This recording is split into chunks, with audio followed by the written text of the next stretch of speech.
Hi, welcome to this video. This is going to be about structural isomerism. So this is a type of isomerism we need to learn the course. There's one of a geometrical. In this video, just going to quickly look at structural isomerism. And the first thing I'm going to go through is the key definition for these ones. It's often asked in tests and exams, the definition of structural isomerism.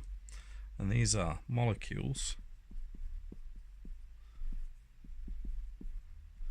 with the same molecular formula.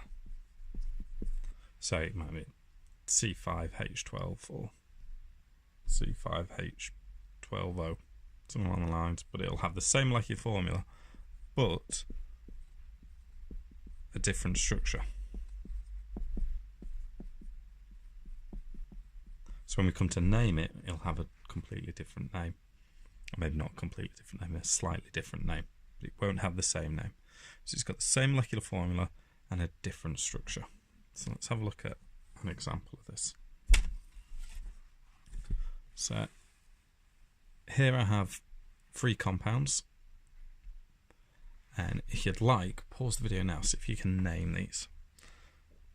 Okay, so we've got here 1, 2, 3, 4, 5 carbons. So this is pent. They're all single bonded, so pentan, and it's an ol. And the alcohol group is on the first carbon. So this is pentan 1-ol. And it has the molecular formula C5H11OH. You may have said C5H12O. Doesn't matter if you include the H here or not. I'm just trying to show that it's an alcohol group. Here we have pentan for the same reasons. This is pentan 2-ol. Alcohol group now has moved to the second one. It has the molecular formula C5H11OH. Probably see where we're going with this one. This is pentan 3-ol. And it has the molecular formula C5H11OH. So we've got 3 different molecules, all different names and different structures. Pentan 1-ol, pentan 2-ol, pentan 3-ol, but they've all got the same molecular formula. So we'd say these are structural isomers of each other. And that is all structural isomerism is. So, classically, you get given things like, what should we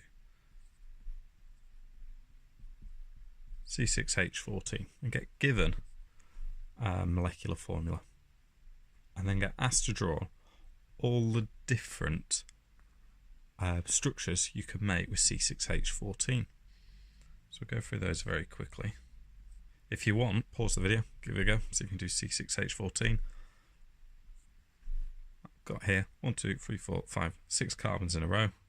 All of those are going to be combined with hydrogen, and we'd have 14 hydrogens around. Got 3 there, 2 there, 2 there, 2 there, 2 there, and 3 there. And this is my hexane.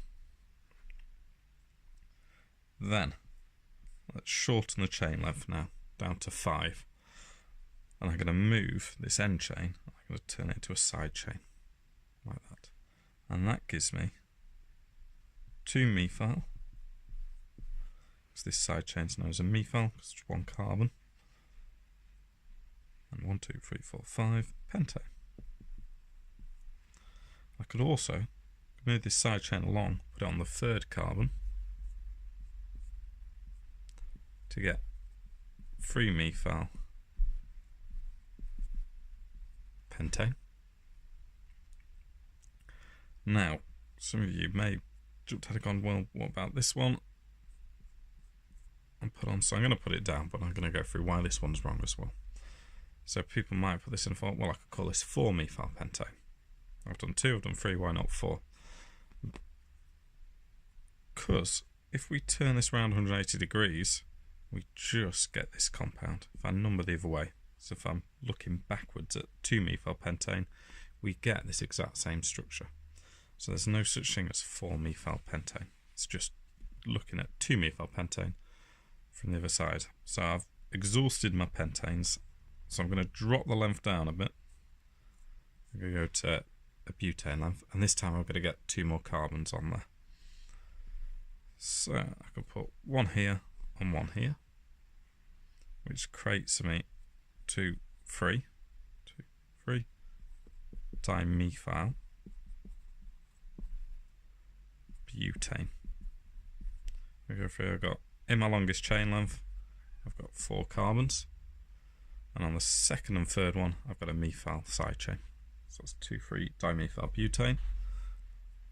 This last one is often tricky to spot. Still going to go with butane again, but this time I'm going to put them both on the same one, and this is 2,2 dimethyl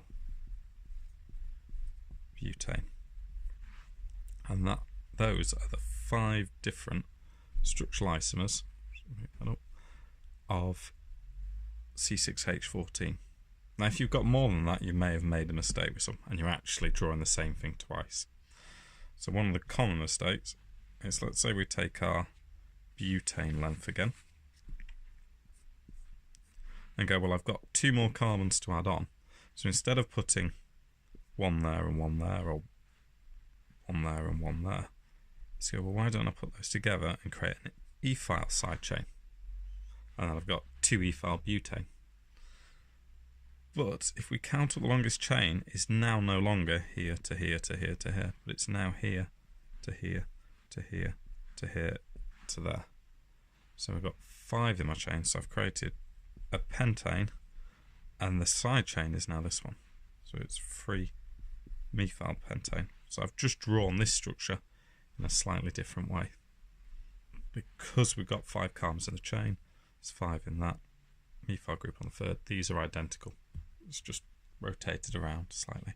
So if you think you've created more than the 5 I showed you, it's check, because it's probably likely that you've drawn the same one twice somewhere. So that is structural isomerism. I'll put some questions at the bottom. Give them a go. There's some answers there to check as well. Any questions, put a comment in the boxes. Cheers.